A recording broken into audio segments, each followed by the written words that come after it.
All right, that's us. That's us. We're both ready. all two of us. All right. You want to kick it? Kick it. Kick it. Good afternoon, good morning, or good evening. That's probably never been more relevant for an episode of the Blurring Lines podcast than it is today. This is episode 237. I am your host, Peter Nikolaidis, and joining me as always is my co-host, Adam Bell. Hey, Peter. How you doing?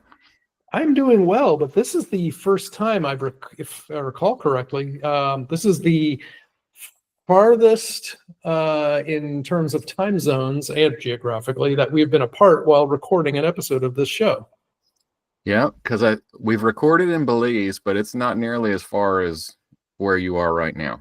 Time zone shift, no, right? Because you and I usually you're Central Time, and I'm usually Eastern Time. Mm-hmm. Belize is Central half of the year. Half the year, right? Because they don't do daylight savings. Got it. So usually what? So it's an hour.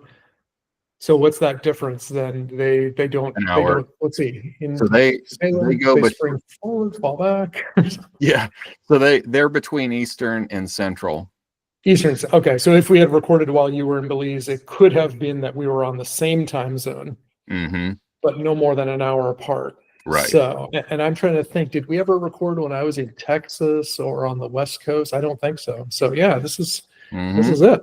Because I went to Hawaii and I don't think we were recorded there. That would have been a good distance. But right now we're 4,668 miles apart.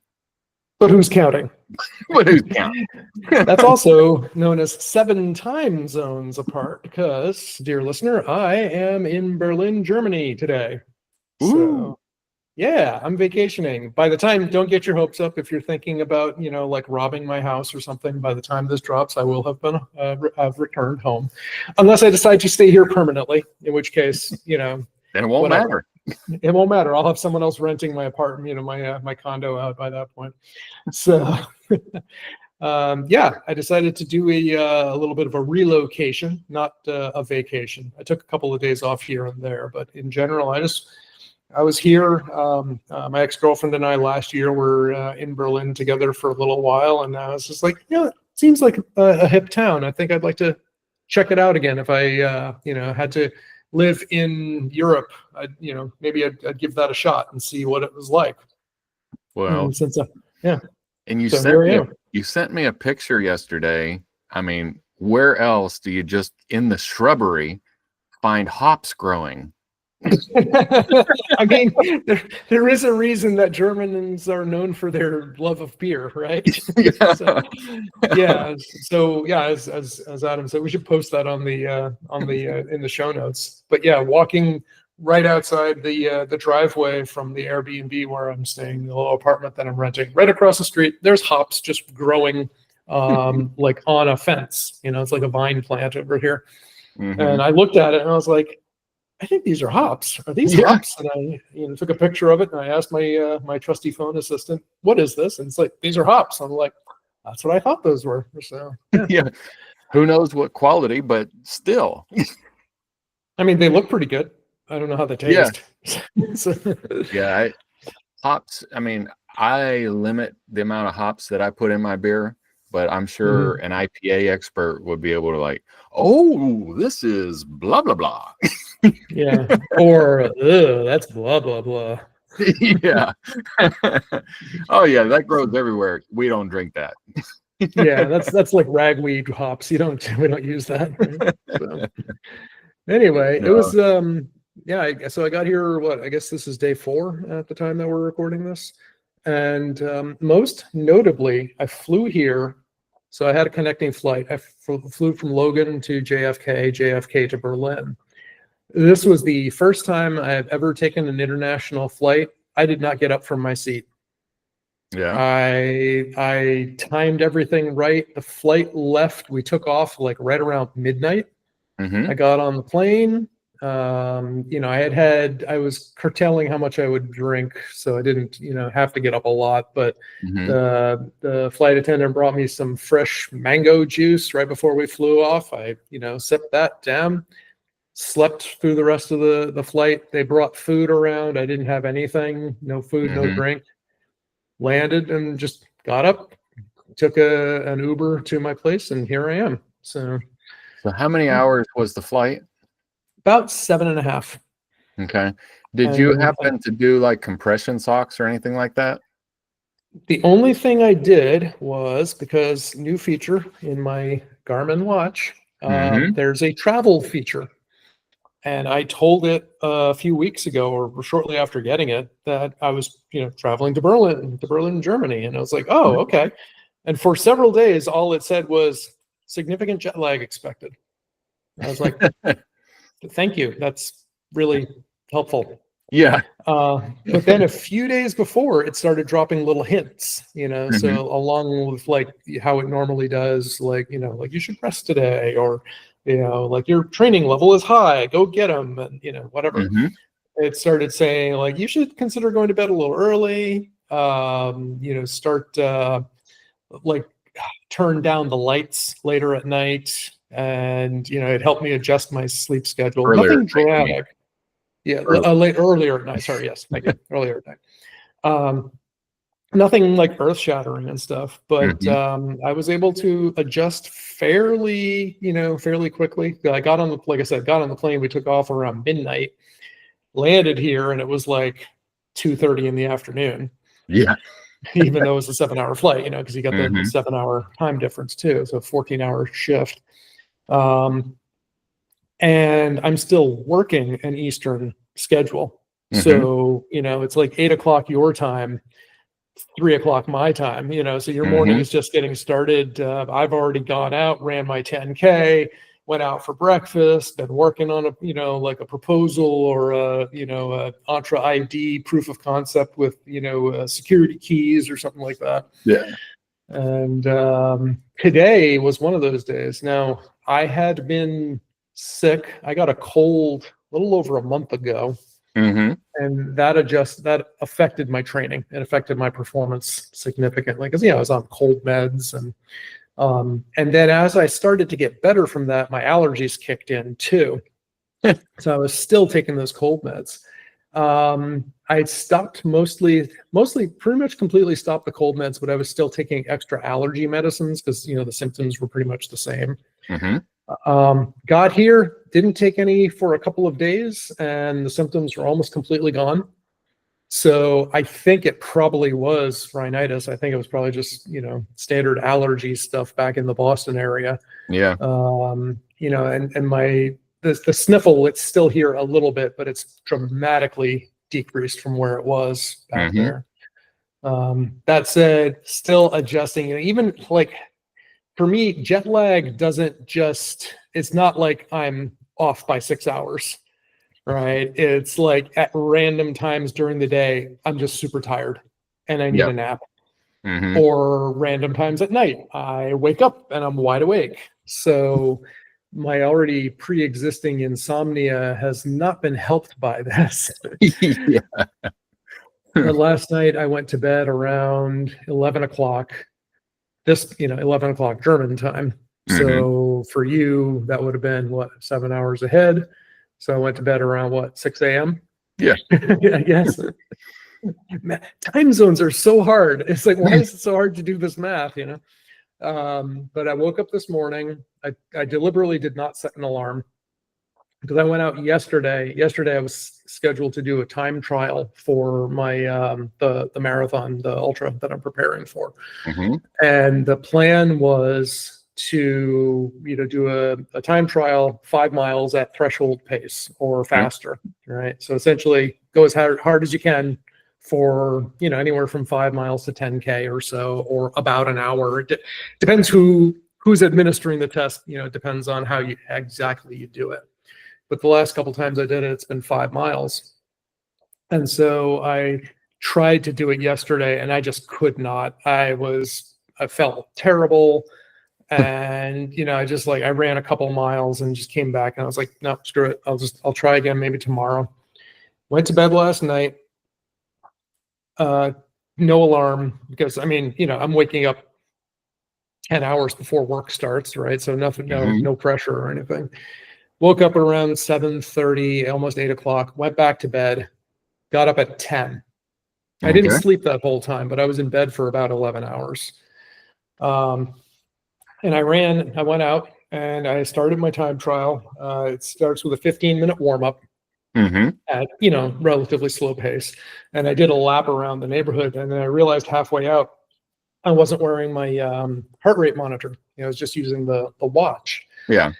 And I was like, you know what? I was trying to decide, do I care? Do I change it? Or do I go back and get it, or just say to heck with it? And I was like, no, the whole point of this time trial, this is very much heart rate dependent. If there's any time you want accurate measurements, this is one of those times, because, like you do these like once a month or so. And I was like, no, I should do it. So I came back, got the heart rate monitor on, and went back out and started up. And I just decided to run for as long as I could, a straight line from here to the heart of the city of Berlin. Okay. Which, where I'm at right now, about 4 miles or so from the center of town or so. And a lot of these roads just run for, a mile or two straight line, and with very few street crossings. So I did that. And anytime I came to a place where there was a red light for pedestrians, I would just veer off and, take that side street until there was no traffic coming, and then cross back over and, try to resume my normal course. Right. So the last time I did this trial was about a month ago, end of July, and I ran it, and my threshold pace was calculated at 8 minutes, 37 seconds per mile. Okay. With an average heart rate of 155 beats per minute. And that heart rate, you've probably heard that number before, because my race heart rate has been consistently 155 now since my first marathon in 2021. Average heart rate when I ran the Bay State Marathon was 155 beats per minute. And you look at all the races I've done, it's right around there. Every time I do a threshold calculation, it's within like a beat or 2 beats per minute of that. So I'm pretty locked in. Only I'm 4 years older now. So that's actually good, because it means I'm holding steady, which, so my heart rate is not aging while I am. So I'm like, okay, that's pretty good. Yeah. I'd like to get it lower if I could. So 8:37, 155 beats per minute. That was my last time trial back in Boston about a month ago. Guess what it was today? The same? Exactly the same. Now, I told you that already. I spoiled it for you. Yeah. I texted you this morning, didn't I? Yeah, I thought I did. Yeah, you did. Yeah. You did. Yeah. But anyway, I guess. I still guessed. I know, but not pretty close, not almost. It was exactly the same. And the terrain here is different. I'm running in Berlin, not in Boston and stuff. So I just thought that was hilariously funny. Like to the second, the same. What's the elevation there? That's a really good question. I don't even know what my elevation is. I know I didn't gain very much on my run. That sounds like a good real-time question for the internet. Yep, that's what I'm querying right now. 112 feet. Yeah, I was gonna say it's pretty close to sea level, but but it's a little higher. I mean, in Boston, I'm like 12 feet. Yeah. So. But I don't know that I don't know that 100 feet in any direction is going to give you an elevation bump. 100 feet underwater might affect your performance. I know it would affect mine. I don't know. I mean, you got to wear those flippers and the mask. It's going to have an effect. I'm pretty sure. I'm pretty sure. So anyway, so yeah, that was my big thing. So that was my big thing for the day. Like I said, I've only been here like 4 days or so. I haven't really gone. I spent the second day. I just went out walking around the city a little bit, and I stopped by a bar and had a beer and stuff. But I haven't really like gone out and hit the town or whatnot. Mostly because by the time my work day is done, it's 11 o'clock. 10 o'clock, 11 o'clock at night. But today it's Friday afternoon. Things are pretty much. I've got like one more call after this one, and then I'm going to go out, either grab a bite to eat or find something to do and stuff. So you're gonna we'll find a bar that's playing Rammstein. Yeah, there you go. Du hast. So anyway, that's what I've been up to. What have you been up to? Oh, I've been just living a boring normal life here in Nashville, and but I did think that, I mean, imagine we couldn't have done this in 1997 when we were starting our career. We could have emailed each other, but we couldn't have had a video call. I mean, we possibly could have had a phone call. It would have been long distance charges. It would have been expensive. Really big, expensive long distance charges. Video impossible. Yeah, unless you had a satellite feed. I mean, back in the day, only the TV stations and things had that. And it was like, hey, Peter, what do you think about blah, blah, blah? Okay, Adam. Yeah. Yes. Yeah, because even Skype was only early releases of Skype was like 2003, 2002, 2003. I forget. So, we wouldn't have had that in the 90s. Mm-hmm. And no, I'm just thinking like 1996, 97, my friends and I we were playing Diablo and Warcraft, not World of Warcraft. Yeah. Warcraft.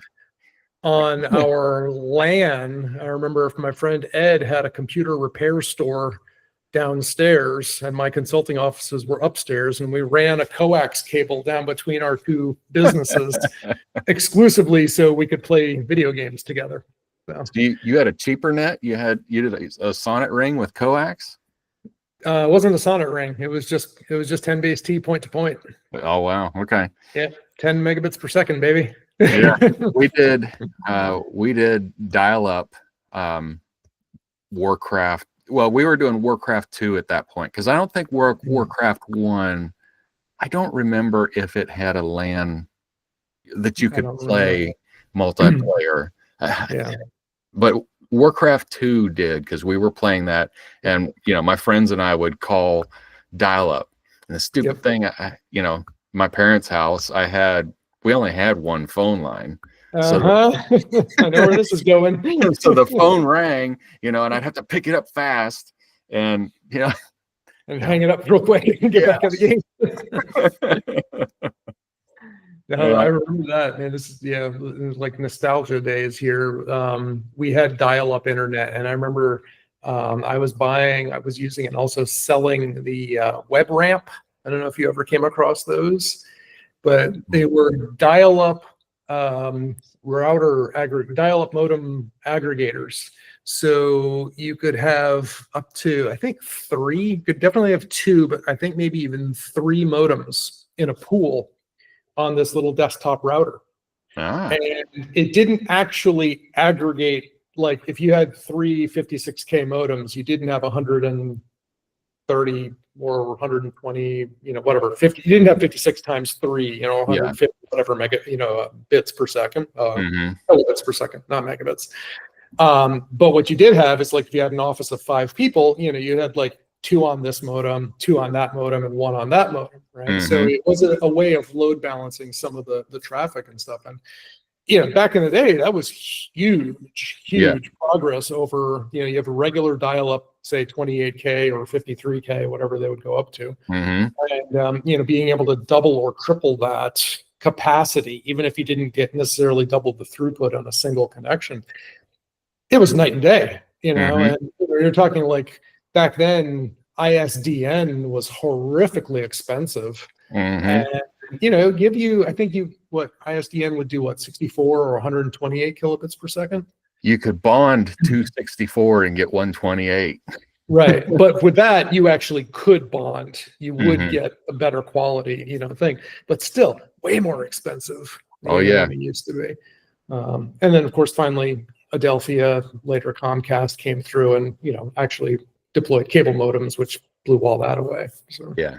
I actually had ISDN because Tennessee, with the Ma Bell, the AT&T, the Bell South, with the whole breakup of the monopoly, one of the things that they had to do as part of their punishment in Tennessee, every address in Tennessee is if a T1 is requested or ISDN, then they must provide it.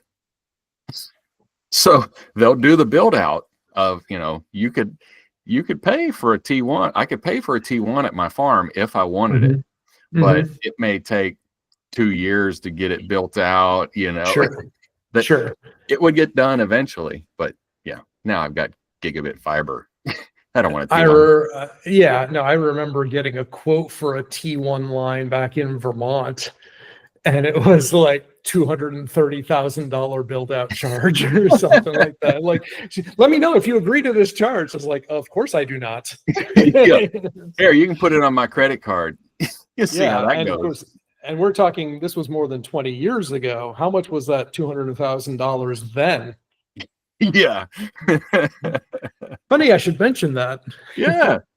So Peter and I were talking before we started of the value. Of course, the value of $1 today versus say 1960. Because I recently looked up, because I read John D. McDonald's Travis McGee novels, and he'll talk about numbers, money in there, and I'm like, how much is money from 1965 compared to now? And it is, so $100 in 1965, just cash, is a little over $1,000 today. So 500,000 is equivalent to our 5 million, which would be, man, that, Yep. So somebody who was a millionaire back then, was a 10 of millionaire, and really, really, really rich. So, so that was how money, compound interest and inflation and all that economic stuff that nobody in Washington seems to pay any attention to anymore works. Well, and like you were mentioning, not everything translates from, like you said, a Coke was 5 cents for a long time. Yeah. It's not 10 times that now. Yeah. Yep. It is. Well, in fact, I don't know how much it costs to buy a Coke. Like, if you're going to buy an individual Coke it's probably close to $3, I think. I do not know, because I don't buy Coke. But fun fact, here in the grocery store, you can buy Jack and Coke pre-mixed in the can. Pre-mix, nice. Yep. You just buy a can of Jack and Coke. And I seem to recall I have not had Jack and Coke very often, but I do recall getting very mean and angry one time when I did. Now, I don't know if that was the cause or if it was just the straw that, broke the camel's back and stuff. But I'm not generally an angry drunk because, well, number one, I'm not usually drunk. Yeah. But I do remember having a Jack and Coke and feeling very mean and angry with someone at that point. So I haven't gone back to it since then. Correlation? Not really sure. I think it probably was all that sugar. That's a lot of sugar. Yeah, but I don't recall being a jackass after just drinking a Coke. I think the Jack might have helped. Yeah, it might have helped. Yeah, I guess for me, if I drink it, I become a jackass and Coke. Right? Yeah. No, well, because I don't I will buy a Coke every once in a while at the store, but I usually don't just buy one thing, and like buying a Snickers and a Coke, and it's usually like $7 or $8 for both of those things. So, but then I usually buy it in a grocery store, and I buy a 12-pack, and a 12-pack is like $7 or $8, so which is less. The last time I bought soda, I remember buying some Diet Dr. Pepper. Yeah. And I also bought some, I think Zevia, which is sweetened with stevia, their cola stuff. This was years ago, and I still have several cans either in my refrigerator or in my basement back at home. That's the rate at which I do not drink. Drink those sodas. So, yeah. So, what else we got? So I was going to share with you about the Nashville numbering system. Why I felt like it was relevant to this podcast? It's not. I mean, you're in Nashville, so I am. Yeah, I am in Nashville. But I was cleaning up because I played in the worship band at church last weekend, and they pretty much only do the Nashville numbering system. So the Nashville numbering system is set up so that a studio musician can show up without knowing the music at all and be given a number chart for the music, and then all they need to know is what key it's in. So, and what you do is you translate the 7 notes A, B, C, D, E, F, G, or 6. I think that was 7. Okay. 7. So if the artist tells you this is written in C, and they've got 1, 3, 5, 4 A minor, something, or 4 minor. So you said, okay, I said A, didn't I? Or yeah, I said it's written in C. Whatever. Okay. So the first chord, the number 1 chord, if they tell you it's written in C, the first chord is C. The number 1 is C, number 2 is D, number 3 is E, and so on and so forth.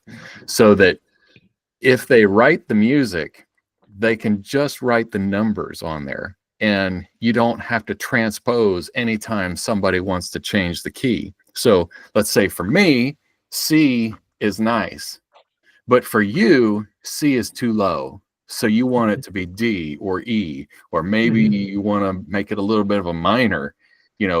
The chord progression never changes, just the notes. So you don't have to turn around and transpose your music and change all those letters. You just tell everybody what key you're doing it in. So it's pretty slick. And it's called the Nashville numbering system, but everybody uses it now. So it's not restricted. There's no embargoes, no export restrictions on that one. Okay. No.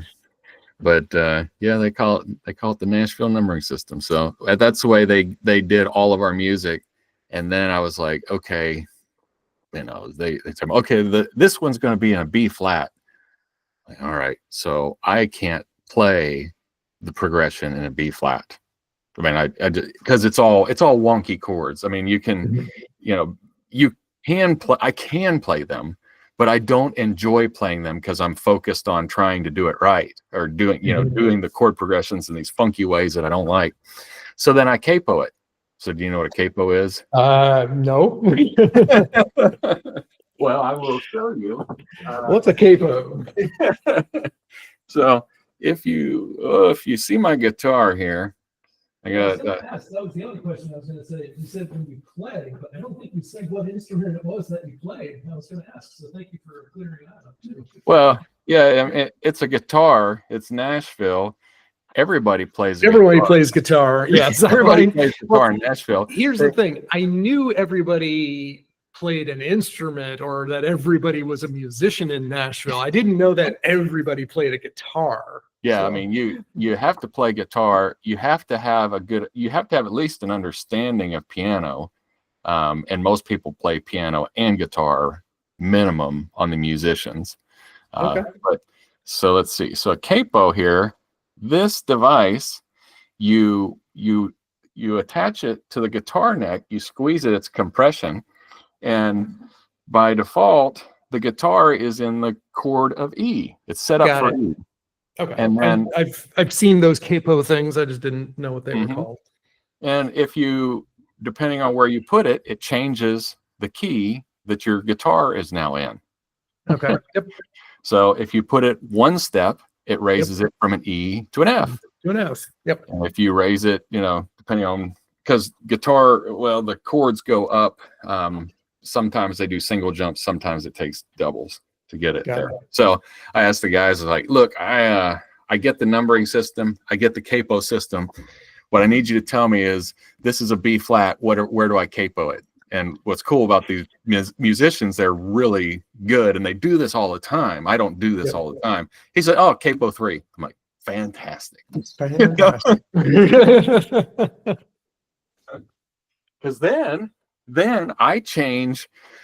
So the band is playing in this B flat in whatever method is the best way for that musician to play it, but we all sound the same. We're all in the same key, which is really cool.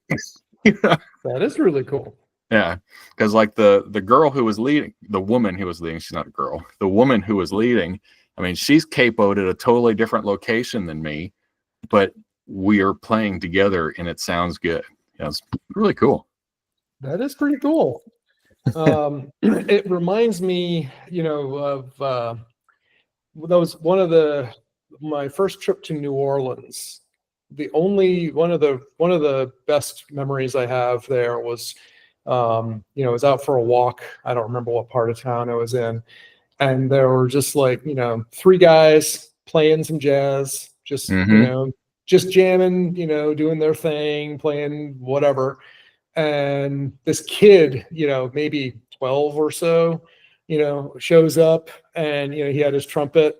And he's just kind of like hanging off to the side a little bit, and then one of the older guys, the leader, kind of at one point, he sort of acknowledged that the kid was there, and then at that point he kind of turns and gives him the nod, and then the kid starts just jamming in like that. They didn't have no capos there. No.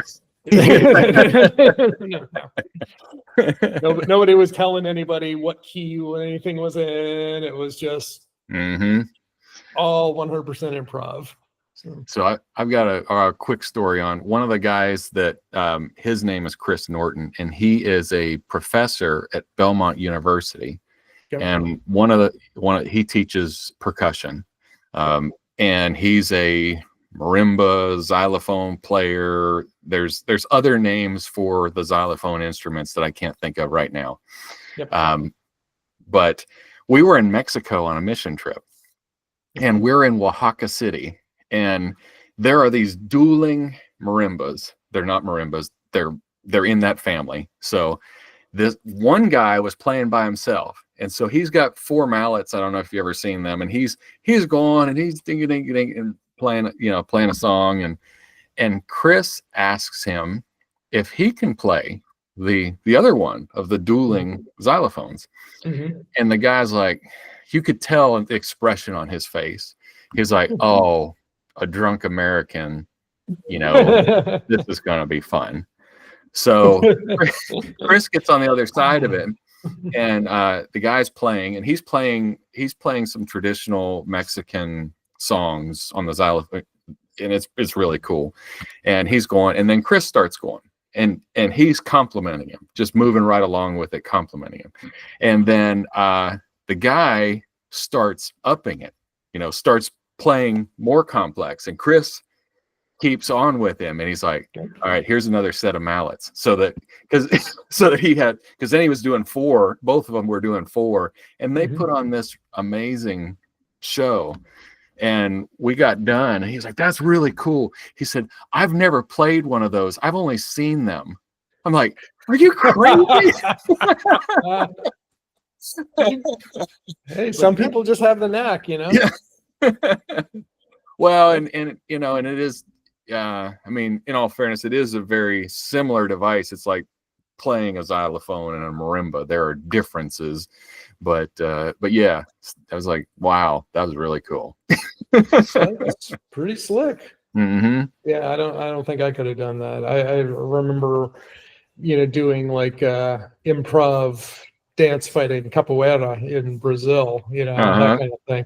I was not. I don't think I looked anything like an expert or pretended to be one. Yeah, no, I'm not good enough to do that. I mean, I could play. I mean, just come up and probably play bluegrass with a group, because bluegrass uses a lot of the same chords throughout. That's not a rule. That's more of a guideline, because bluegrass is more about a simple thing that is made poetic. Yeah. So, but then there's really, I mean, you start with artists like Alison Krauss, and they're like, oh well, I'm detuning these strings of the guitar and this, that. I mean, you can't even walk up and start playing with them, Like, I Well, don't that's even what know makes them you were in. the pros, right? Yeah. Well, cool. All right. Well, so I do have. Well, it looks like you have a semi-nifty in there too, about the Garmin. Do I? Oh yeah. So on that note, speaking of the Garmin, a friend of the show, Scott Wilsey, pointed out to me a day or two ago that Garmin beat Apple to the punch and has released satellite messaging for the Garmin Phoenix. Nice. So you may recall about talking, how I was saying previously with like the Apple Watch Ultra, that one of the reasons I got it was because it had cellular capability. But I went back to carrying the phone with me, not just because of the battery life on the Ultra, but also because I often run in places with no cell signal. Mhm. Whereas I can send an SMS in the image, in an emergency via satellite on the phone. Rumor has it that Apple is going to introduce that in the Apple Watch Ultra 3 sometime maybe in the next few weeks. Oh, nice. But Garmin has already done that. So the Phoenix Pro has it. It's messaging only though, not data, right? I believe that is correct. Yeah. Mhm. So it's just, this is like an SOS situation.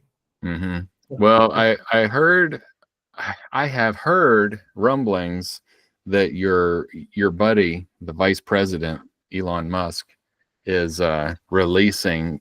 Well, Starlink is about ready to be providing the cellular satellite for big providers like T-Mobile, and so they'll go away from cell and just a full sat phone, so then that will work everywhere. That would be kind of cool. Mm-hmm. I don't know someone else could do it. If somebody else could do it. Yeah, I don't know what it would do with the battery life. I mean, because I just think of like LTE and back in the day when it was working hard to get a signal, it would really kill the battery. I don't know if the satellite will have that thing, or it'll be so strong it won't matter, and it's just frying our brains every day with satellite wavelengths. I think that's how it works, is like, the closer you are to a cell tower, the less hard your phone has to work to pitch the signal. So it stands to reason that it's going to use more battery life to get the signal all the way out, but I'm not that kind of engineer. Yeah. Well, and that's, like you just said, the wavelength of 3G is bigger in its wave sign than 4G and 5G, because they get faster, they get shorter. Like sound waves versus gamma waves versus light. So that's why it's crazy. The old ham radio, because I actually am a ham radio operator. I don't know if you knew that. Such a ham. And the ultra low bandwidth is like a sine wave that is just, it's really slow. You could almost see it it's like a wave out on the ocean, right?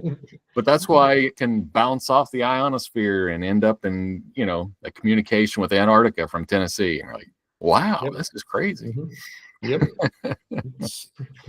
Physics is an amazing thing. Yes. All right, let's see. And then, so that is nifty. My nifty was, I was working from Alabama, and I actually don't have internet there. So I was using my laptop, my iPad, and my cell phone. So I'm using MiFi on my cell phone for my laptop, and then I have Wi-Fi in my iPad. So I've got them sitting side by side. I've got my laptop, and then I've got my external keyboard for my iPad, and I'm just sitting there, and I know I can make the screens use both sets of screens. And I wasn't doing that. I was just I wanted my Teams meetings on my iPad so that I could work on my laptop without that being in the way. And actually my iPad Teams camera is a little bit better than my MacBook Pro's Teams camera is. And so I was working on my laptop and I lost my mouse. Like, where's my stinking mouse? I can't find my mouse. And I know what happened. I know what happened. You were able to do what I have been trying to do and failing to do deliberately. Yeah. So I look I'm looking at everything and I happen to notice on my iPad, my mouse is on the iPad. So from my keyboard and mouse on my MacBook Pro, I can use keyboard and mouse on my iPad right beside it. And that is pretty slick because I want my keyboard beside it because, like I said, I'm doing Teams and I've got to chat. I mean, I can't finger tap that in all day long. I want my keyboard over there. So I could get rid of the external keyboard and mouse and just do it all from my one keyboard. Pretty slick. That was nifty. It is. Now, do you also use the function to extend your display to your iPad? Have you ever played with that? I have, and I had been doing that, and then I realized I just want Teams over there. But if I'm working a spreadsheet, I will use that as a second monitor. Yeah, in general, I tend to prefer controlling the iPad with the Mac mouse and the trackpad. I tend to, prefer that. But for whatever reason, sometimes it just hasn't worked. Like I was playing with it and I know if we have our friend Tailscale running, that can sometimes interfere with local network access if it's not correct.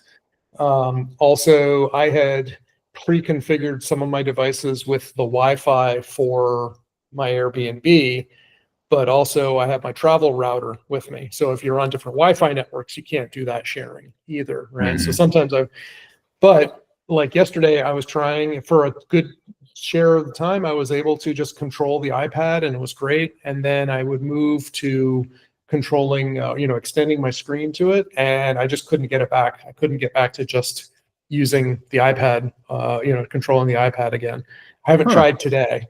But something else that interferes with that is iPhone mirroring. Have you played with that? Something they introduced in the latest iPhone OS, and so you can control your phone remotely. The same idea. Yeah, but you can only do one at a time. So you can't do like the screen extension or the iPad control if you're controlling your phone as well. Oh, okay. Yeah. So, it's like, okay, I'm sure there's a reason for that. I haven't dug into it or thought about why, but it's kind of, it's like kind of disappointing, but there you go. Yeah, I've seen that. I think it's kind of cool, but for the most part, I don't need to or want to do that. I mean, sometimes it's just nice, having the phone over there and being able to just like touch and, control.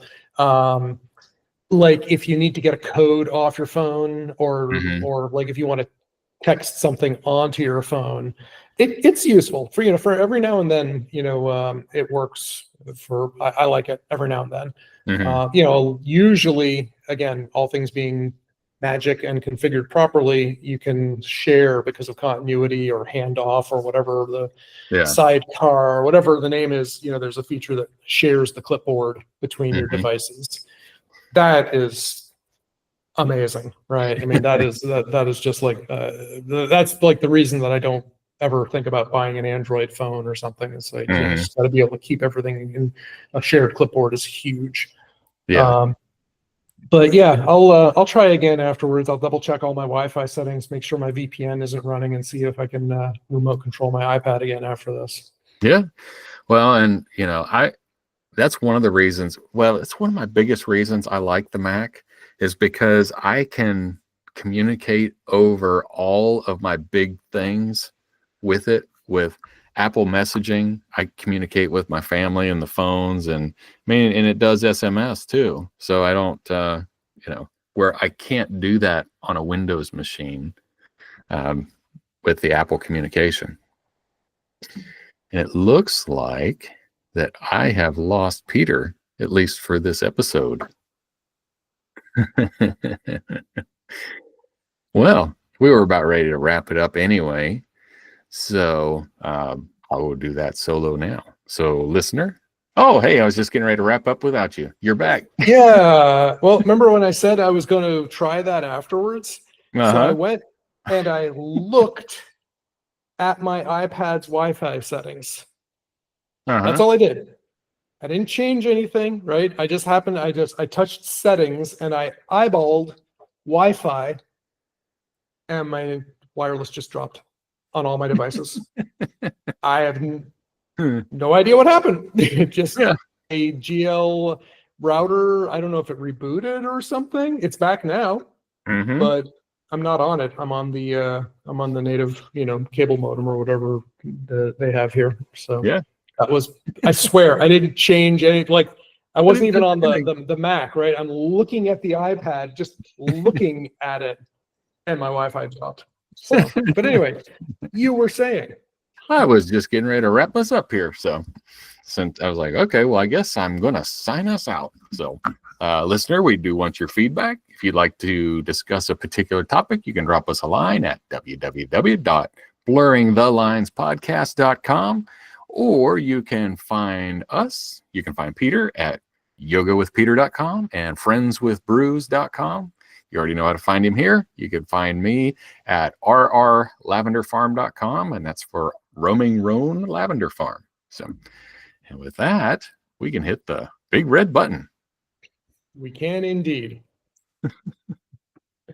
Stop recording.